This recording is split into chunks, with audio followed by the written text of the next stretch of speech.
Gan, cara mengatasi supaya tidak rugi stok HP karena penurunan harga. Karena stok lama masih banyak yang belum terjual, itu bagaimana?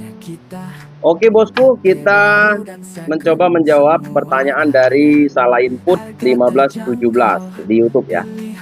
Jadi gini bosku, kalau misalkan kita ngambil barang, contohnya kita ngambil barang Oppo A18 nih, atau Oppo A3X, itu 15 unit, terus ada penurunan harga. Nah, ada penurunan harga sedangkan stok kita ini masih sisa. Stok kita sisanya masih banyak. Jadi biasanya dari dealer itu kalau misalkan barang itu masih fresh, masih belum diaktifin, itu masih bisa kita refund dari perusahaan. Masih bisa kita refund, jadi kita bisa ngikutin harga terbaru. Misalkan dari harga 1.600.000, terus itu cashbacknya berapa? Misalnya cashbacknya dari perusahaan ada 100.000. Jadi kawan-kawan tinggal foto emailnya, terus itu kawan-kawan laporkan di mana kawan-kawan beli handphonenya, terus dilaporkan berapa unit sisa. Nah, terus itu di refund sama perusahaan. Biasanya itu ditransfer 1 bulan setelah kita refund barang yang sudah lama itu.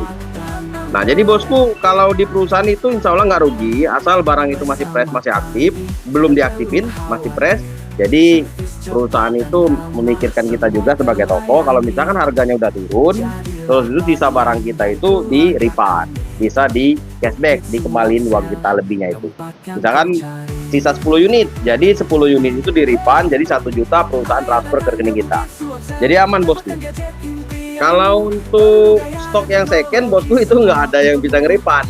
Nah, kalau second itu biasanya kalau misalkan stoknya itu ini banyak, stoknya banyak, terus itu nggak laku-laku di toko, biasanya kita jual modal.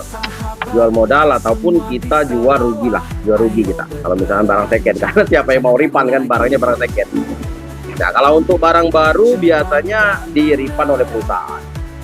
Kalau untuk second ya tanggung jawab kita. Kalau misalkan nggak laku-laku ya gimana caranya bisa laku dengan jual modal ataupun jual di bawah harga. Biasanya kami seperti itu. Kalau misalkan udah lama secondnya nggak laku-laku ya sudah jual modal aja. Dan itu kalau misalkan belum juga laku ya jual rugi. Yang penting ya barang itu kejual. Jangan lama-lama stoknya di toko kita. Takutnya itu kan ada pergantian varian yang baru, jadi stok kita itu ketinggalan dengan yang varian-varian baru. Mungkin seperti itu bosku, jawaban dari pertanyaan Salah Input 1517. Semoga bisa menjawab untuk pertanyaan ini. Oke, mungkin itu saja bosku. Terima kasih Salah Input yang sudah komen di YouTube kita. Sip.